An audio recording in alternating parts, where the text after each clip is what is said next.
Well, hello kids. It's great to see you kids again.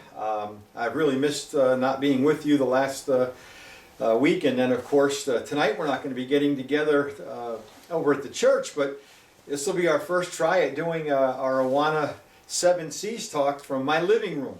So I'm looking forward to having some fun, and I'm telling you right now, sit down, calm down. I already know who to talk to here, Jonah.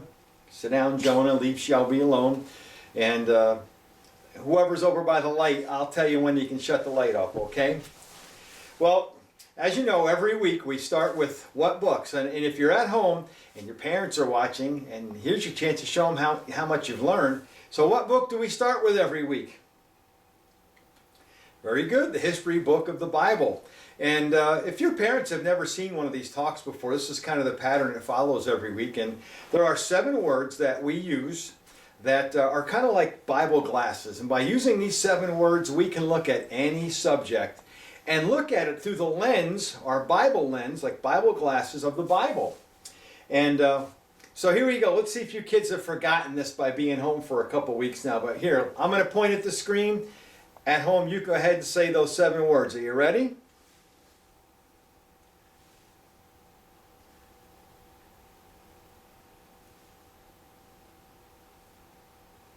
I'll say very good job. I know you all got it. Especially you little Sparkies upstairs. You guys are great at this. I hope you TNT kept up with them. So here's our words right here. Creation, catastrophe, right? Actually, creation, corruption, catastrophe, confusion, Christ, cross, and consummation. And by using those 7 words, we can look at any subject. So I was asked to do this talk again. We haven't done it in a couple of years. So here's our topic for tonight. Beware of the blob, it creeps and leaps and glides and slides across the floor, right through the door and all around the wall. A splotch, a blotch, be careful of the blob. That's right, we are going to be looking at a really unique sea creature, the blobfish. So where do we go whenever we discuss a subject? That's right, we're going to go to Blobfish University, learn a little bit about this creepy looking creature here. And did you know that the blobfish actually has a cousin that goes to our church, and he volunteered this picture? So some of you may recognize this fellow here, but he claims he's related to the blobfish. And I know, I see some similarities there. Pretty good. So let's learn a little bit about this critter. The scientific name for the blobfish is Cycrolutes marcitus. Kind of a weird name. So if we look at the Cycrolutes in the beginning here, guess what that happens to mean? One who bathes in cold water. And you'll see why they've named it that. Marcitus has to do with who discovered it. So let's see what we know about this crazy looking thing. Where do blobfish live? In the waters around Australia, Tasmania, and New Zealand, or in the Gulf of Mexico? Yeah, shout out your answer so you can't take it back. Okay, they actually live in the waters around Australia, Tasmania, and New Zealand. How big can a blobfish grow?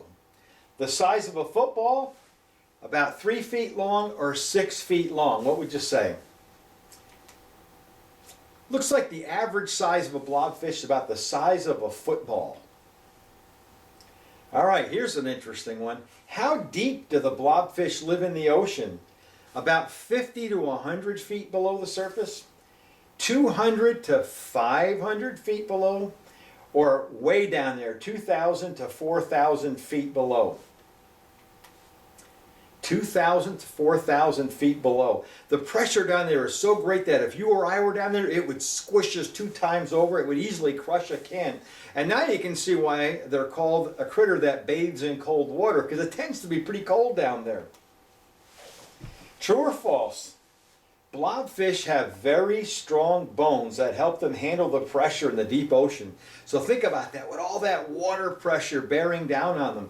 Do they need really strong bones to help them live? It's actually false. They really don't have many bones at all. They have what looks like a type of backbone, but they really don't have any bones, which is kind of interesting. All right, think about this, true or false? Since blobfish lack bones, it is their thick muscles that help them handle the pressure. So think about that. They don't have a rigid bone structure to hold them together, so they probably have real thick muscles, right? Well, that's actually false too. They don't have muscles like we have either.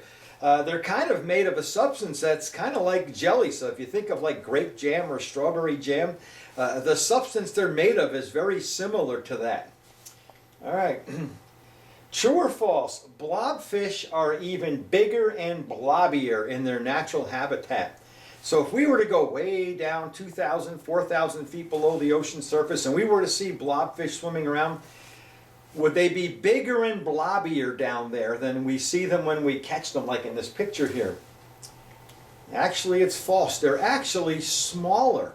And what happens is the pressure down deep in the ocean helps keep their mass together so they're not so blobby, and they kind of look like a regular fish down there.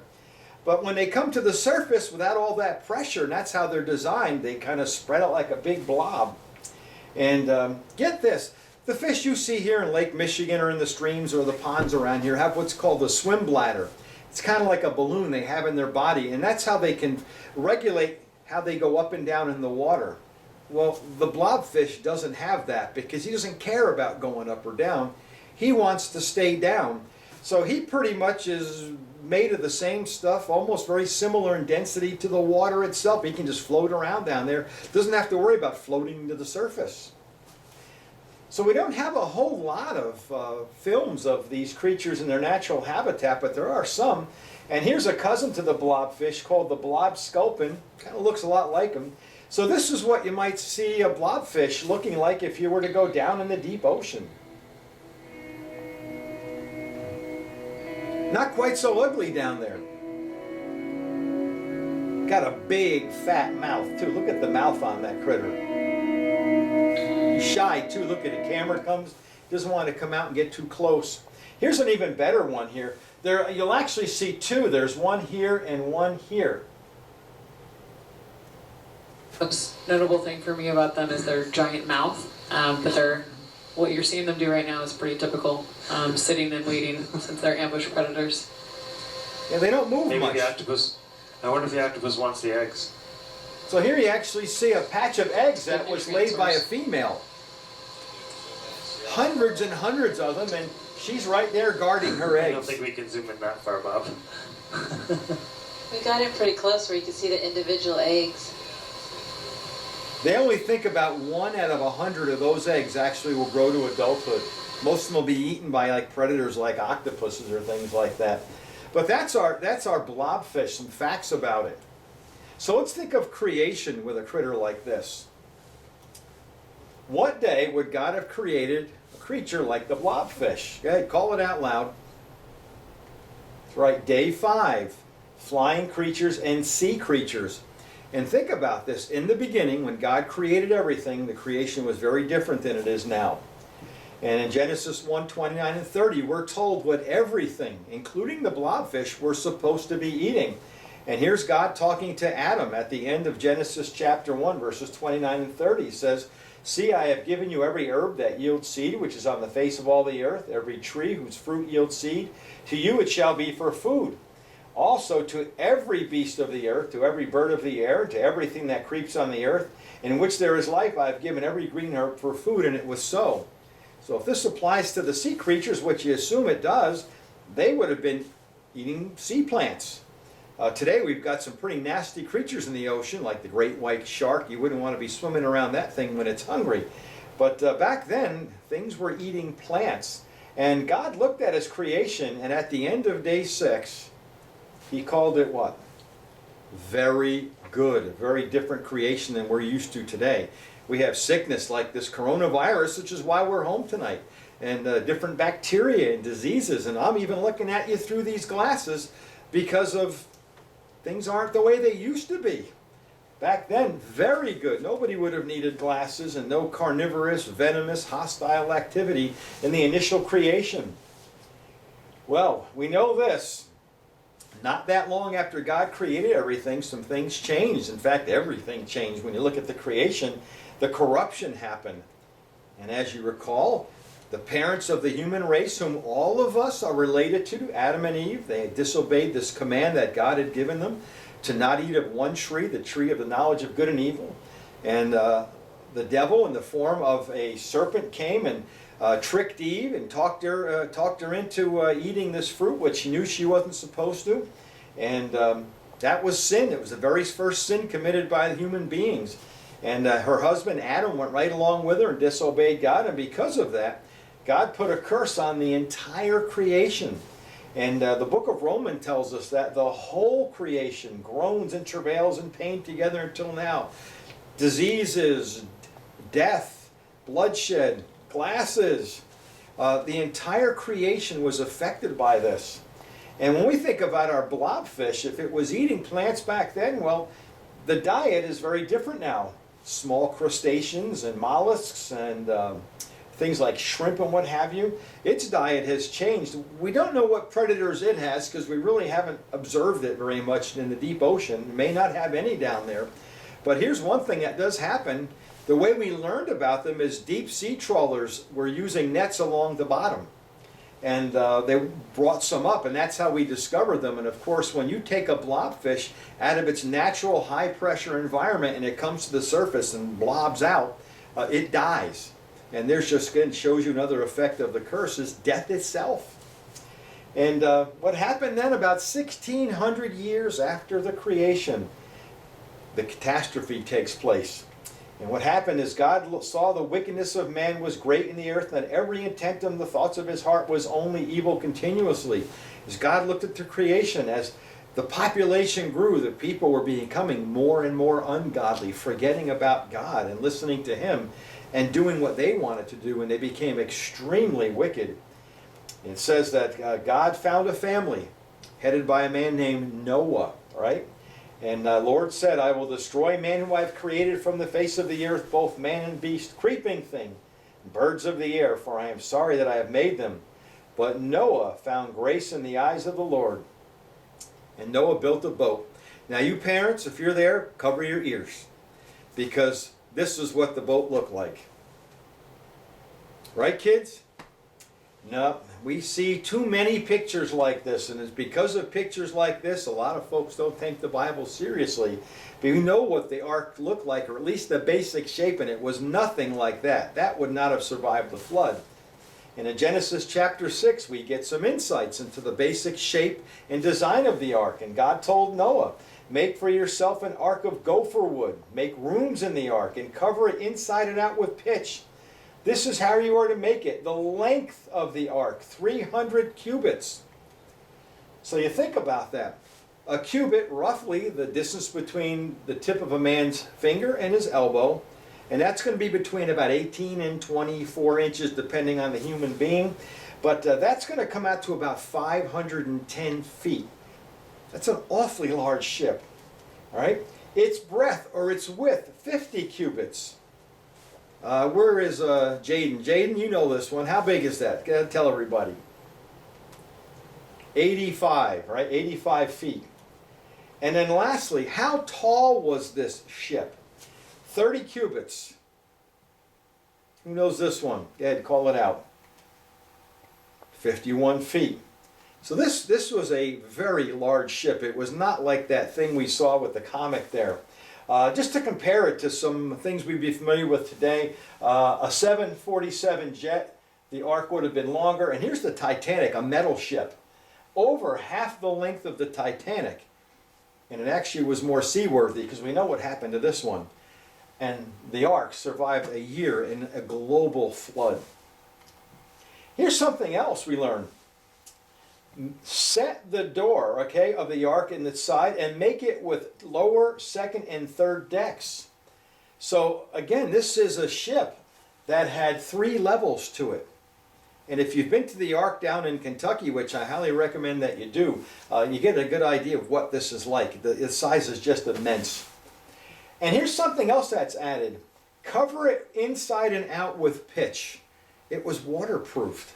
And exactly what pitch was, we suspect it may have been a type of plant resin. They still collect this over in Europe now. And kind of like the way we would get syrup out of a maple tree, but this is a much thicker substance. And you can capture it. And it says the ark was covered inside and out. You know, a lot of times we see pictures of the ark looking very smooth. Chances are it was not quite that clean looking if it was covered with this sticky resin, but it was covered on the inside and out, a perfect waterproofing to prevent anything from leaking through the boards. But even the boards would have been put together with a very special structure that would have kept them very tight during the year that the ark was floating in the waters there. And a lot of folks will argue there's no way a person that long ago could have built something like an ark. It would have taken too much technology. You know, that is really just not true. Not only did God give Noah the ability or the design of the ark, but think about it, Noah was several hundred years old when he did that. And again, because we're closer to creation, and even though there was a curse, things hadn't kind of degenerated to the same level they are today. So again, people were probably a lot healthier. Think about this. We have some folks that work like at Whirlpool that do machining and work on electronics. Imagine if you had several hundred years to perfect your craft. So here you would have had some very intelligent folks working on this with years of experience. And even after the flood, we see some of the early civilizations that came out of that, like the Egyptians building these amazing pyramid-like structures. So we know the technology was advanced back then, and they did not start out as, like brutish ape men that were ignorant. They were very intelligent. Here's a question for you. Were blobfish on the ark? Well, I think that's an easy one. No, they would not have been on the ark. First of all, if they lived in the bottom of the ocean, there's no way Noah could have had that kind of pressure for them to live in the boat. And sea creatures could survive in the floodwaters. It had to be a land-dwelling, air-breathing creature that breathed through nostrils had to be on that boat, otherwise it would have drowned. Now, a lot of the fish in the ocean were fossilized by massive mudslides, underwater sediment flows. So here's just an example of a school of fish just absolutely just caught in a mud flow. And here's a question we want to ask today. Where did all that water come from Noah's flood there? Well, we're told this in Genesis chapter 7, verse 11. In the 600th year of Noah's life, tells you how old he was when the flood came, in the second month, on the 17th day of the month, on that day all the fountains of the great deep were broken up. So the first thing we read about are the fountains of the great deep. The next thing we read about then is the windows of heaven were open. So we have two sources for the floodwaters. The fountains of the great deep, and typically when we read about the deep in the Bible, it's talking about the bottoms or the deep part of the ocean. So we know that water would have burst in through the earth's crust. And then we read about the windows of heaven. And there's a good chance that the windows of heaven were a great deal influenced by the fountains of the great deep. And here's one of the ways we can say that. This is some volcanic activity taking place in the Pacific Ocean even today. And what you see there are magma, hot volcanic material bursting into the ocean. And what it does in some areas, it'll actually make its way to the surface. And the water gets vaporized. And here you can see dark volcanic ash over here. And then all this steam is what's resulted from the water being vaporized, turned into water vapor by the hot volcanic material. And then if you look right here, you can already see it's starting to rain. So it's very possible that a good deal of the fountains of the great, or the windows of heaven, were influenced by the fountains of the great deep. And again, this would have had a tremendous effect on the entire world. If this was taking place all over the world, you had lots of volcanic material in the sky blocking out the sunlight, which would have cooled the Earth's surface. And then, of course, the water in the oceans would have been a lot warmer from all this hot volcanic material. You'd have had torrential rain all over the place, along with cooler surfaces on the land. And this isn't for tonight's subject. We discussed this on another day. But the Ice Age would have resulted from Noah's flood. It would not have lasted tens of thousands of years either. It would have been a much shorter event, just several hundred years. So here's a question for you parents. How long did it rain during Noah's flood? Now in Genesis chapter 7, verse 12, it says, "And the rain was on the earth 40 days and 40 nights." So is that how long it rained? We got to go a little bit further. Now the flood was on the earth 40 days. the waters increased and lifted up the ark, and it rose high above the earth. The waters prevailed and greatly increased on the earth, and the ark moved about on the surface of the waters. See, what the verses seems to be saying there is not that it rained only 40 days, but it took 40 days for the water to get deep enough to lift the ark so that it could start moving about on the waters. We found out later on in Genesis, the waters prevailed on the earth 150 days. Now watch this. Genesis chapter 8. Then God remembered Noah and every living thing and all the animals that were with him on the ark. And God made a wind to pass over the earth, and the waters subsided. Now watch verse 2. The fountains of the great deep and the windows of heaven were stopped, and the rain from heaven was restrained. So it actually rained for 150 days. It took about 40 to raise the ark, but it kept on going for another 110. And at that point, God stops everything. And then the process reverses itself. Now the waters begin to flow off the continents. The ocean basins begin to drop. The land begins to raise. And now we see a lot of the Earth's features, like the Grand Canyon, would have resulted from this event right here and subsequent things that took place after that. And here we see the rainbow that we see God told Noah that this would be a sign that he would never flood the earth again with a global flood. Well, confusion. Hundreds or so years after Noah's family came off the ark, God had commanded them to fill the earth. And of course, did they obey? Nope. You always ask the question, why do we have so much trouble obeying simple commands by God? They didn't do it. And they decided to stay in that region there, somewhere around modern-day Iraq. They built something called the Tower of Babel. And again, we think the pyramids we see in Egypt may be based on what those folks saw as they left Babel, that pyramid-like structure, which appear in just about every culture around the world. So in the Egyptian pyramids may have been based on what those folks saw back in Babel. And because of that sin, God had to separate the folks by confusing their language.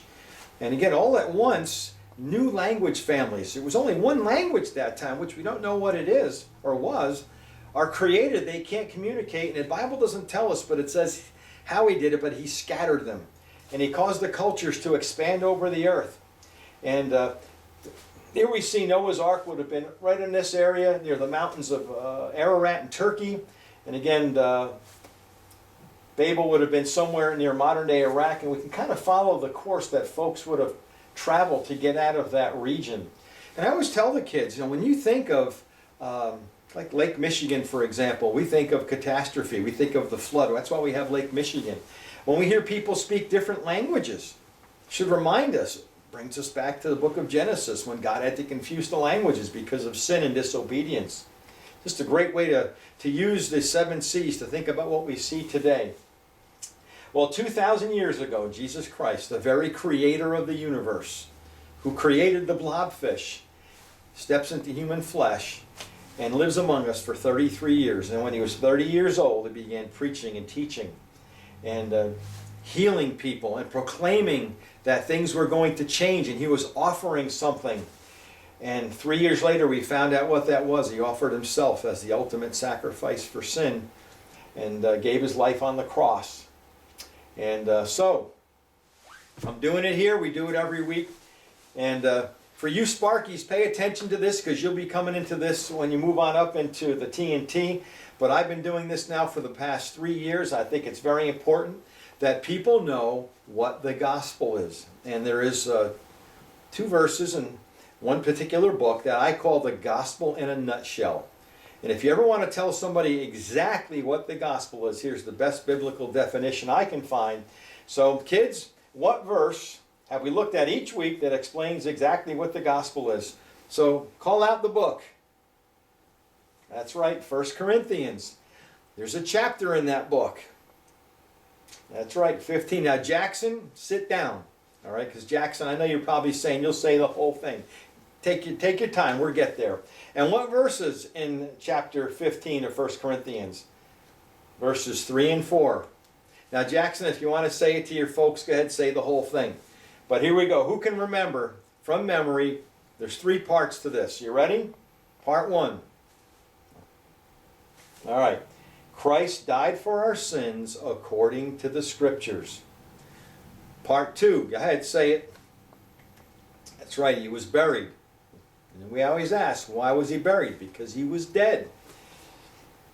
Literally died. Third part. He rose again the 3rd day according to the Scriptures. That's the gospel in a nutshell. The most important event in all history, right there. And if anyone ever asks you what the gospel is, that's a great 2 verses right there. You tell them exactly what the gospel is. Well, we don't want to leave it there. So there's another verse we look at on how we must respond to the gospel. Jackson, take a chill. I know you're probably jumping up and down again. What book contains this? It's a really good one, very condensed. It is the book of Romans. All right. Chapter, that's right, chapter 10, and then what verse? Verse 9. All right, let's go over these 3 now. 3 parts. How are we supposed to respond to the gospel? First of all, if you confess with your mouth the Lord Jesus Christ, though you confess openly, yes, I understand what Jesus Christ did for me. I know who he was, and I know what he did for me. Well, that's not just enough to talk about it. What's part 2? And if you believe in your heart that God has raised him from the dead, in other words, it's not just verbal. I understand it and I truly believe it with all my being, what he did for me. Then God does something for us in part 3. Kids, go ahead, yell it out. You will be saved. And that's why we get together for a while, to make this message known to everybody, and especially the kids. And kids, you can tell all your friends about this and your folks too. So folks need to know this message. It's very important. Well, ever since Jesus Christ went back to heaven, that message has been preached. And now we get back to our little friend, the blobfish. Are you ready for this? It was crowned, are you ready?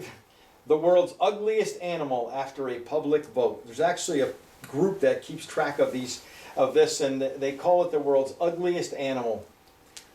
Boy, how'd you like to be called ugly? It's not very fun. You know, when you see the blobfish in his natural habitat, he's not so ugly. You know, sin is very ugly too. And again, when God looks at you without Jesus Christ, he sees ugly sin. But when we put our faith in Christ and ask for forgiveness of our sin and accept him as our Savior, he sees us a whole different way. We don't look the same way anymore. All right, consummation. The last of our 7 C's here. And you think about this. When God created everything in the beginning, it was very good.